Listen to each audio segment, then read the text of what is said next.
Alright, welcome back to the SuperCoach and Off channel. In this video we're going to review round 9 of the 2024 NRL SuperCoach season, and another good week for us, both in terms of the round score of 1,331, which was top 5k for the round, but also our overall season rank has jumped back up inside the top 10k. So last time it was inside the top 10k, it didn't work out too well for us the week after. But hopefully we'll do better this time around. So we'll have a look at the team and how it went. So Harry Grant is hooker, 57, is okay. Nothing too much to worry about there. Joe Lussick on the bye, so I think he may be one we have to think about this week, which may be a bit of an issue given some of the other considerations. So Payne Haas with the 52 is a bit under his average. And I guess if you consider we traded out Terrell May for him, and Terrell May had an absolute field day on Friday night, so we still would back Haas in across the season. But obviously, good to see Terrell May getting back into some form, as it was pointed out by one of the subscribers. Apologies, I can't remember the username fully. Something to do with the bear, but he called it the Roosters conspiracy. He's all over it. Josh Curran with the 63, awesome. Starting in the front row, which is interesting, but I guess that's where the Bulldogs are at. They just need him in the front row.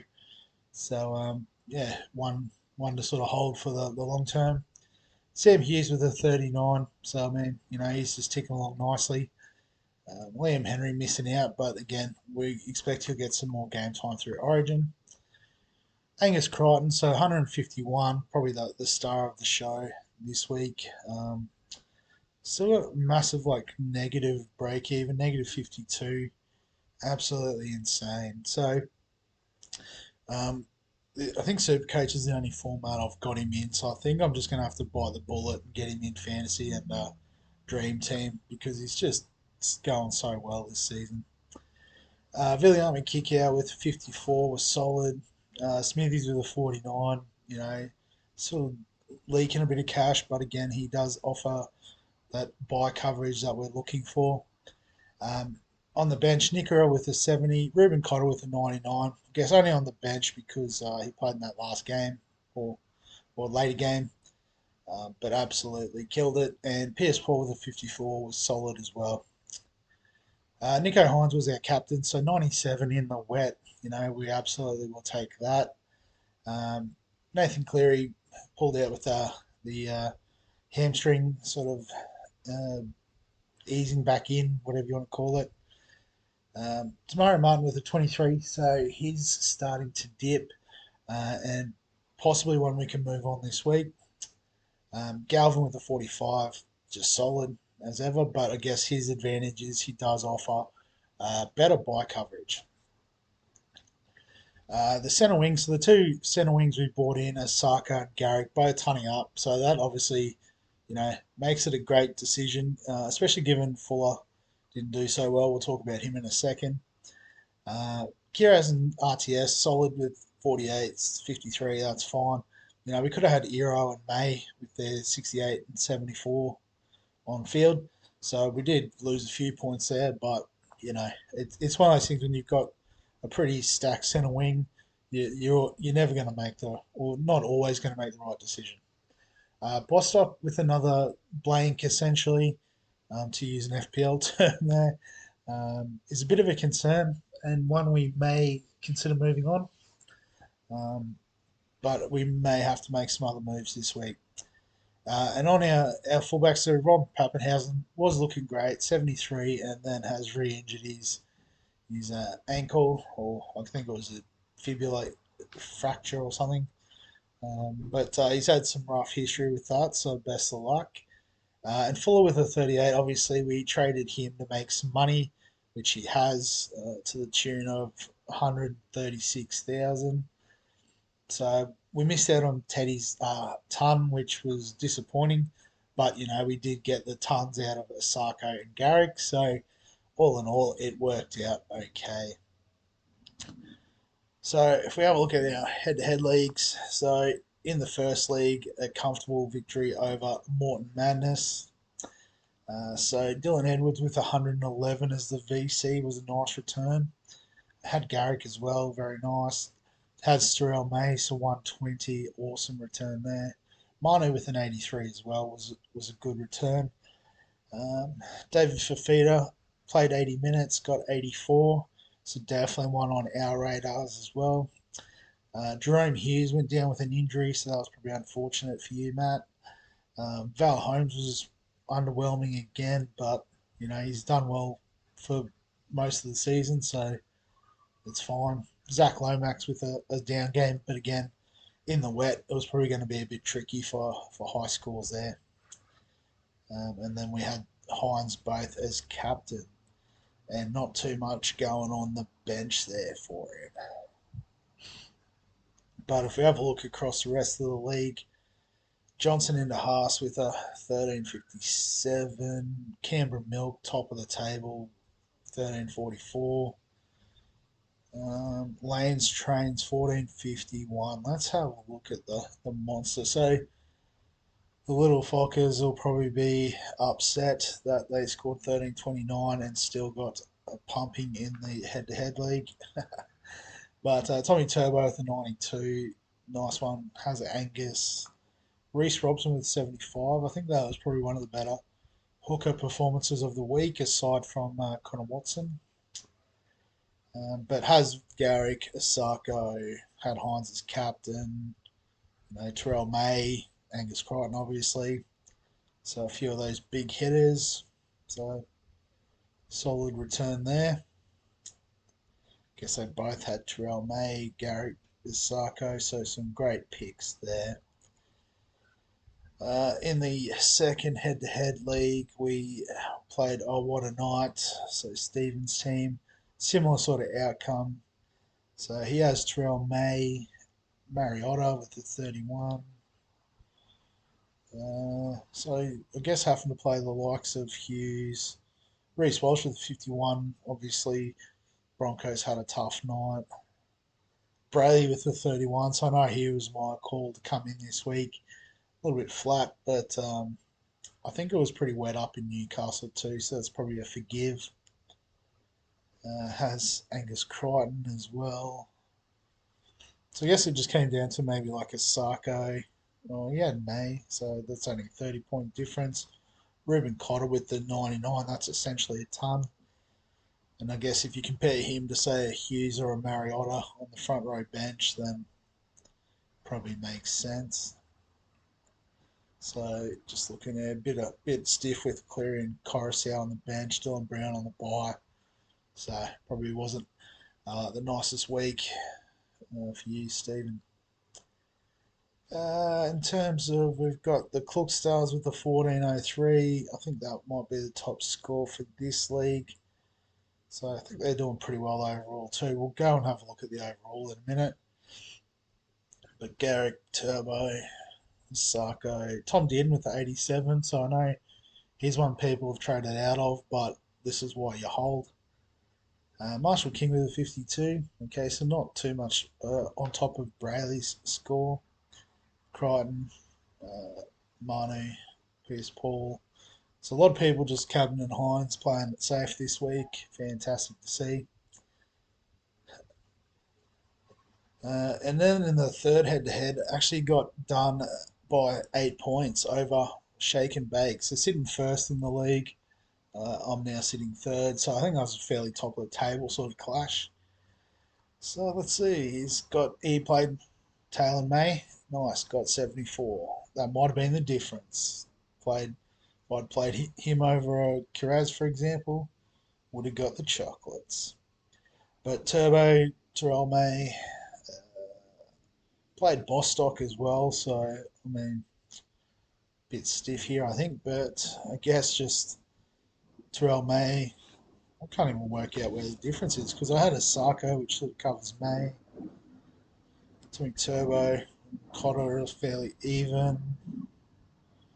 I guess maybe after that, like the likes of Tamari Martin and Bostock were the same. So there's a couple of more 60 to 70 type scores, maybe over my 40 to 50s. So, but yeah, 8 points. I guess it was pretty close. It's hard to sort of differentiate there. So, well done, Cameron.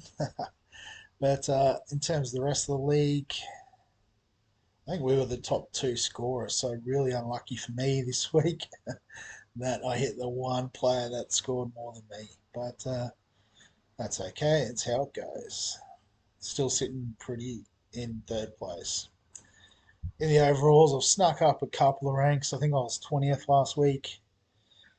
But the Klook Stars have moved up to number one overall, taking over Milk Mangs. If I click on their team, can I see? No, I can't see much. Just the matchup. I think I have to go to the leagues, don't I? So if I go to the second league, which is the one I'm pretty sure they're in. So sitting 28th overall. So well done, Wayne. Keep it going, champion. Hopefully can get the job done.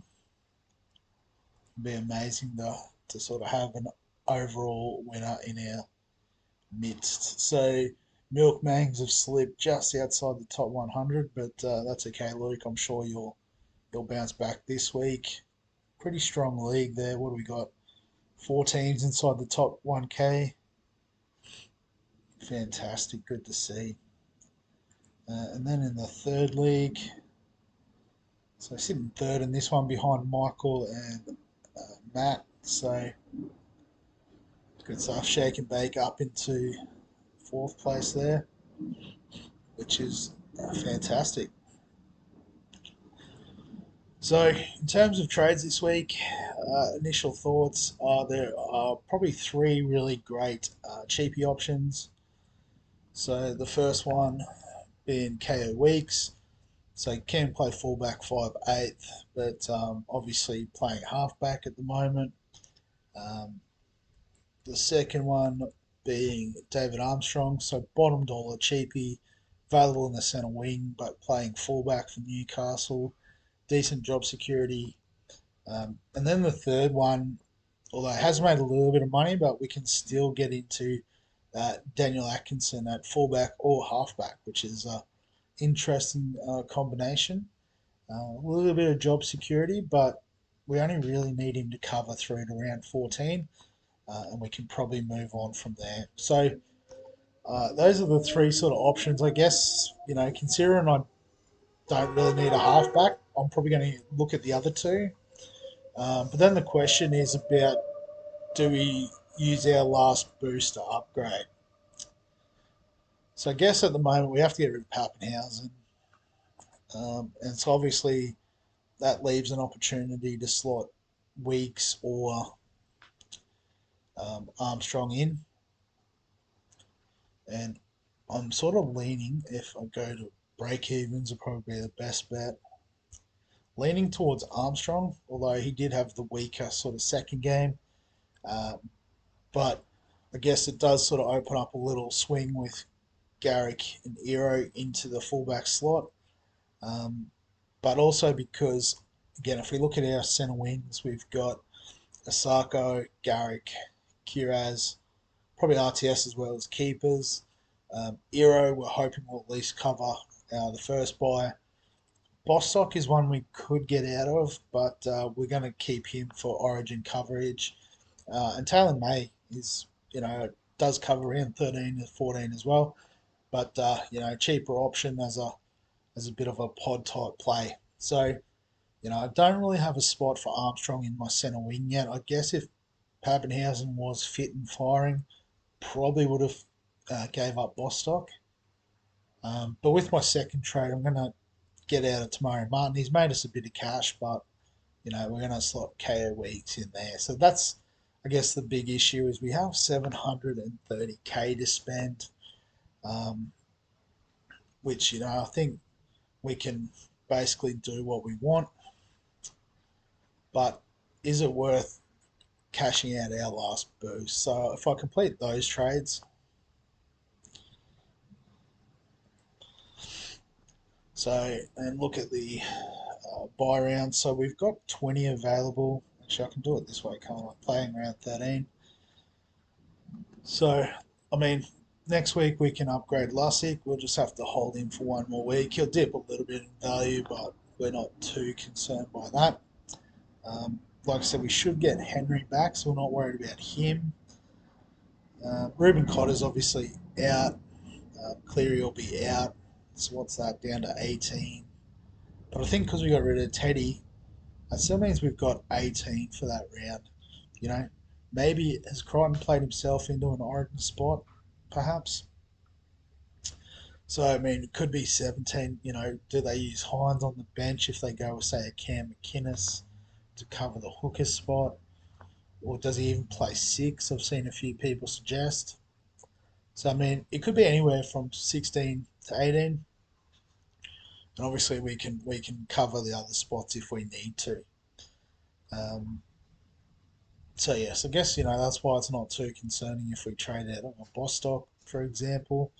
Um, but as you can see, we've got 14 and 12 for the round, so we definitely want to be using some trades through the origin period, and we've only got about 25 left, so they'll fast disappear during that time. So I think we want to keep the boost in our back pocket, but we definitely want to take advantage of these cheapies that do cover the round 13 and 14 buy as well, but obviously are going to make the team a lot of value.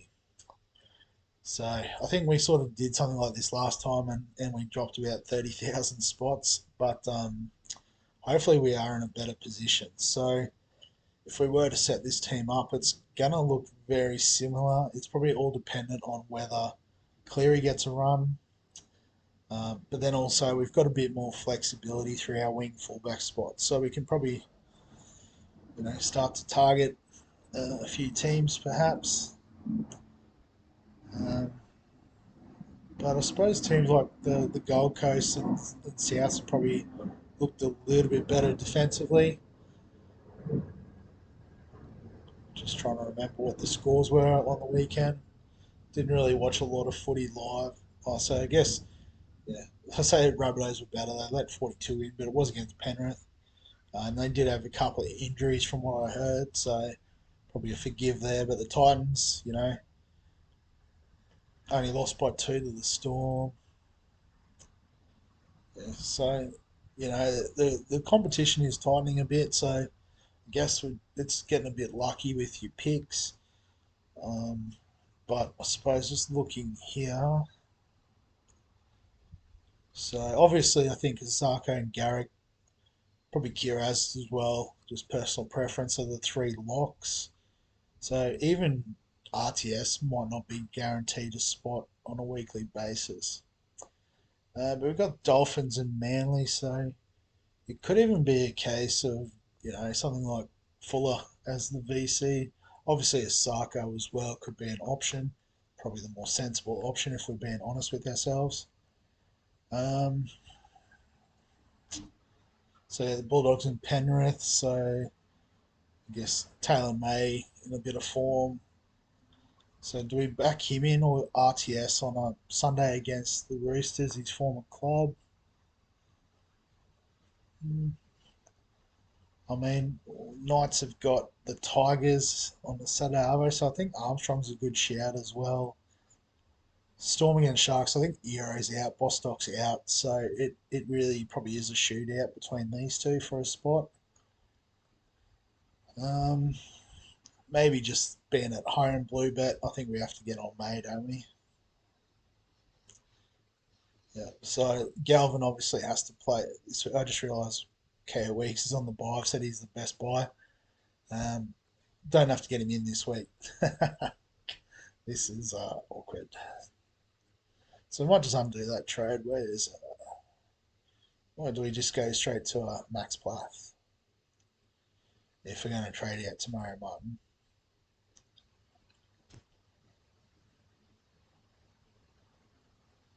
Can't find him now. There he is. Alright, so we'll just go back one.